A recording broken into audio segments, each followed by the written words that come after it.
Budget प्रस्ताव पर अपने विरोध को मैं 2 पंक्तियों में आपके सामने रखना चाहूंगी। बेदम हुए बीमार दवा क्यों नहीं देते, बेदम हुए बीमार दवा क्यों नहीं देते, तुम अच्छे मसीहा हो शिफा क्यों नहीं देते, मिट जाएगी मखलूक तो इंसाफ करोगे, मुंसिफ हो तो हश्र उठा क्यों नहीं देते। उत्तर प्रदेश में सिर्फ 22% सरकारी स्कूलों में कंप्यूटर है। ഉത്തർപ്രദേശിലെ കൈരാനയിൽ നിന്നുള്ള സമാജ്വാദി പാർട്ടി എംപിയായാണ് ഇക്ര ഹസൻ ചൌധരി എന്ന 30-കാരിയായ മുസ്ലിം സുന്ദരി ലോക്സഭയിലേക്ക് എത്തുന്നത്. ബിജെപിയുടെ സിറ്റിംഗ് എംപിയെ 70,000-ഓളം വോട്ടിന് അട്ടിമറിച്ചാണ് SOAS യൂണിവേഴ്സിറ്റി ഓഫ് ലണ്ടനിൽ നിന്ന് ബിരുദാനന്തര ബിരുദം നേടിയിട്ടുള്ള ഇക്ര മിന്നും വിജയം നേടിയത്. കേന്ദ്ര ബജറ്റ് ചർച്ചയിൽ പങ്കെടുത്ത് ഇക്ര നടത്തിയ പ്രസംഗം കേൾക്കുന്ന ഓരോ മലയാളിക്കും നമ്മുടെ കേരളത്തെക്കുറിച്ച് അഭിമാനം തോന്നും. ബിജെപി തുടർച്ചയായി ഭരിച്ചുകൊണ്ടിരിക്കുന്ന ഉത്തർപ്രദേശിലെ ഗ്രാമങ്ങളിലെ മനുഷ്യരുടെ ദുരിത ജീവിതം തുറന്നു കാട്ടുന്നതായിരുന്നു ആ പ്രസംഗം. ആരോഗ്യ വിദ്യാഭ്യാസ മേഖലയിലെ അടിസ്ഥാന സൗകര്യങ്ങളെല്ലാം എത്രമാത്രം പരമദയനീയമാണെന്ന് ഇക്ര കണക്കുകൾ നിരത്തി പറയുന്നു. ഉത്തർപ്രദേശിലെ ഗ്രാമീണ സ്കൂളുകളിൽ അധ്യാപകർ ഇല്ലെന്നും ഉള്ള സ്കൂളുകൾ തന്നെ അടച്ചുപൂട്ടിക്കൊണ്ടിരിക്കുകയാണെന്നും ലോകം AI-യിലേക്ക് കുതിക്കുമ്പോൾ ഉത്തർപ്രദേശിലെ കേവലം 22 സ്കൂളുകൾ മാത്രമാണ് ഇതുവരെ കമ്പ്യൂട്ടർവൽക്കരിച്ചിട്ടുള്ളതെന്നും ഇക്ര കണക്കുകൾ നിരത്തി പറയുന്നുണ്ട്. കേരളത്തിലാണെങ്കിൽ LP സ്കൂളുകളടക്കം സമ്പൂർണ്ണ കമ്പ്യൂട്ടർവൽക്കരണം നടത്തിക്കഴിഞ്ഞു എന്നു മാത്രമല്ല മുഴുവൻ സ്കൂളുകളിലും സർക്കാരിന്റെ നേരിട്ടുള്ള ഇന്റർനെറ്റ് കണക്ടിവിറ്റി അടക്കം ലഭ്യമാണെന്നോർക്കണം. ഇക്രയുടെ പ്രസംഗം കേൾക്കുമ്പോൾ മാത്രമേ നാം ജീവിക്കുന്ന കേരളത്തിലെ സാമൂഹ്യ സ്ഥിതി തിരിച്ചറിയാനാകൂ. भारत के संविधान के आर्टिकल 38 भारत को एक वेलफेयर स्टेट के तौर पर पेश करता है और सरकार की जिम्मेदारी है कि बजट और उससे जुड़ी वेलफेयर स्कीम्स के जरिए इन आर्टिकल्स को हकीकत में लाया जाए। इसलिए यूनियन बजट सिर्फ एक आंकड़ों की किताब नहीं बल्कि सरकार की प्राथमिकता और वेलफेयर स्टेट के संविधान से जुड़ी वफादारी का आईना है। सरकार की जिम्मेदारी है कि इकोनॉमिक पॉलिसीज जिनमें बजट भी शामिल है ऐसी बनाए जाए जो गैर बराबरी को कम कर सके और सबसे ज्यादा गरीब वर्ग को सहारा दे। बजट वो लाइफलाइन है जिससे शिक्षा, स्वास्थ्य, पेयजल, सोशल सिक्योरिटी, SC/ST माइनॉरिटी, गरीबों की भलाई के लिए स्कीमें चलाई जाती है। मगर ये बजट को देखकर महसूस होता है कि ये भविष्य के निर्माण से ज्यादा हेडलाइन बटोरने का एक दस्तावेज है। इससे सबसे ज्यादा प्रभावित होने वाली वही लोग पीछे छूट रहे हैं जिन्हें सरकार के सहारे की सबसे ज्यादा जरूरत थी। वो किसान जो बढ़ती लागत से परेशान हैं, वो नौजवान जो बेरोजगारी का सामना कर रहे हैं और वो औरतें जो निजामती रुकावटों से जूझ रही हैं और वो गरीब जो महंगाई के बोझ के तले दबे हुए हैं। This government is proudly marketing the income tax exemption of 12 lakhs. But the question is how many Indians even earn that much to benefit from it? Only 2.2% of Indian population pays direct taxes, whereas no relief has been given in regards to indirect taxes, the burden of which falls on everyone, especially the poor and weaker section of the society. This clearly shows that this is not an inclusive budget. GST की ऊंची दरों ने आम आदमी की कमर तोड़ दी है। जरूरत इस बात की है कि खाद्य सामग्री, दवा, स्कूल की किताबें और जरूरत की चीजों पर टैक्स कम किया जाए। पेट्रोल डीजल पर टैक्स कम करने की कोई कोशिश नहीं हुई जिसका सीधा असर हर नागरिक पर पड़ता है। आर्टिकल 41 कहता है कि सरकार को ये कोशिश करनी चाहिए कि वो अपनी इकोनॉमिक हालात और रिसोर्सेज के हिसाब से लोगों को रोजगार दे। इस बजट ने बेरोजगारी दूर करने की दिशा में कोई ठोस उपाय नहीं दिया है। नई नौकरियों की बात तो छोड़िए, जो पहले से थी वो भी खत्म होती जा रही हैं। स्किल डेवलपमेंट प्रोग्राम के नाम पर करोड़ों खर्च किए जा रहे हैं, मगर सवाल ये है कि ट्रेनिंग लेने के बाद कितने नौजवानों को असल में नौकरी मिल रही है। सरकार के पास इसका भी कोई आंकड़ा नहीं है।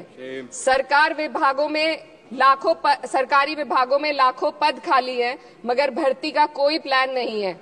आर्टिकल 45 जिसके द्वारा सरकार की जिम्मेदारी है कि हर बच्चे को 6 साल की उम्र तक फ्री और जरूरी तालीम मिले ताकि उनका बुनियादी तालीमी डेवलपमेंट सही से हो सके, जिसको संसद ने शिक्षा का अधिकार अधिनियम बनाकर और भी मजबूती दी थी, परंतु इसकी जमीनी हालत क्या है वो किसी से छुपी नहीं है।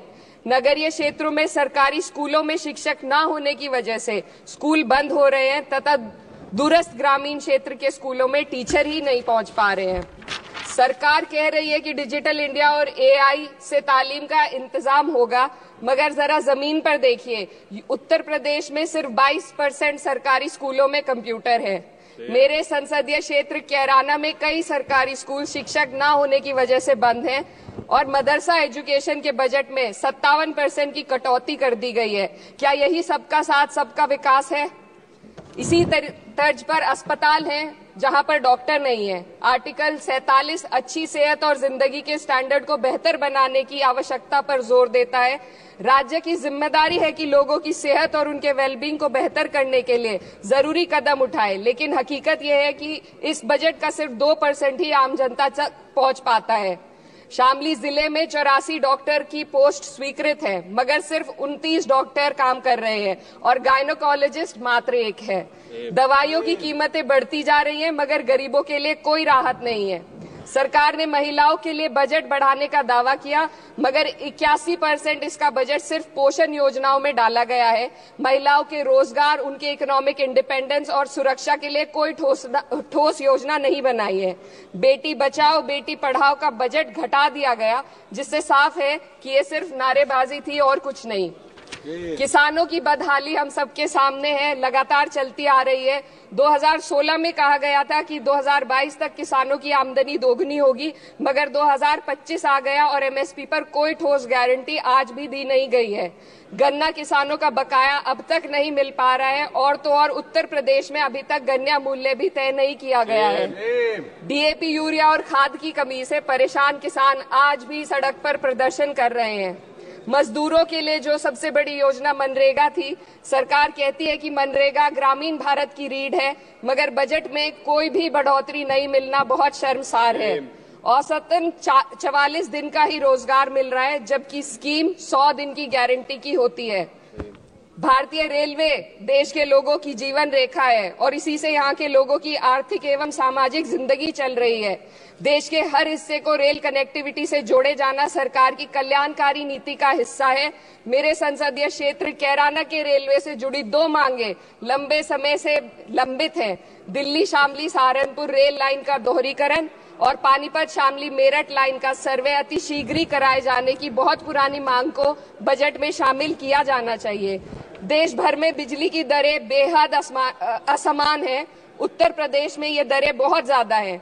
देश भर में एक समान बिजली दरें लागू करने का प्रावधान किया जाए। रिवैम्प योजना में हर घर तक बिजली पहुंचाने के लिए एलटी लाइन बनाने का प्रावधान भी जोड़ा जाए। कृषि उपकरणों व खाद डीएपी को जीएसटी से मुक्त किया जाए। किसानों की एमएसपी की मांग को पूरा करने के साथ साथ उत्तर प्रदेश के किसानों को गन्ना मूल्य निर्धारण पिछले वर्ष से बढ़ाकर किया जाना बेहद जरूरी है। जनपद शामली व मुजफ्फरनगर को एनसीआर में तो शामिल किया गया है, परंतु वहां पर कोई विकास नहीं हुआ तथा उसको कोई भी लाभ नहीं मिला है। वहां के लोग सिर्फ प्रदूषण के बाध्यकारी नियमों से परेशान हैं, इसलिए दोनों जनपदों को एनसीआर की सीमा से बाहर किया जाना चाहिए। मेरे संसदीय क्षेत्र में मैं कुछ चीजें बजट स्पीच में ऐड करना चाहती हूँ। एक, ट्रॉमा सेंटर और जिला अस्पताल के अपग्रेडेशन की भी मांग है। जनपद शामली और सहारनपुर में एक महिला डिग्री कॉलेज खोला जाए। कैराना में सर जस्ट कंक्लूडिंग, यमुना नदी के घाट पर सौंदर्य कार्य का भी कार्य जोड़ा जाए।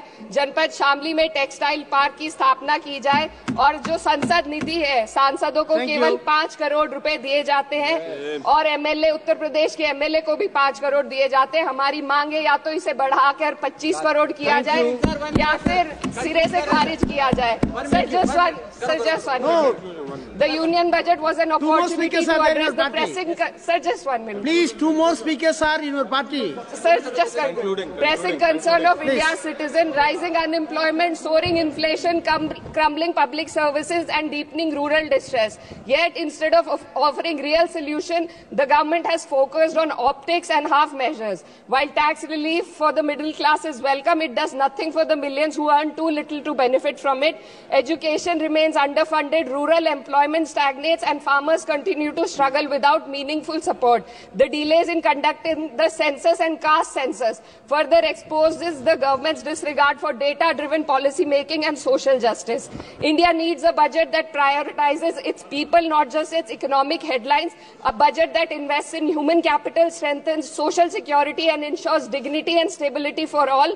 But what we have instead is another missed opportunity, one that fails the poor, the youth, the farmers and the women of this country. Budget प्रस्ताव पर अपने विरोध को मैं 2 पंक्तियों में आपके सामने रखना चाहूंगी। बेदम हुए बीमार दवा क्यों नहीं देते, बेदम हुए बीमार दवा क्यों नहीं देते, तुम अच्छे मसीहा हो शिफा क्यों नहीं देते, मिट जाएगी मखलूक तो इंसाफ करोगे, मुंसिफ हो तो हश्र उठा क्यों नहीं देते। Thiru Subrayan, Manbu Thiru Subrayan.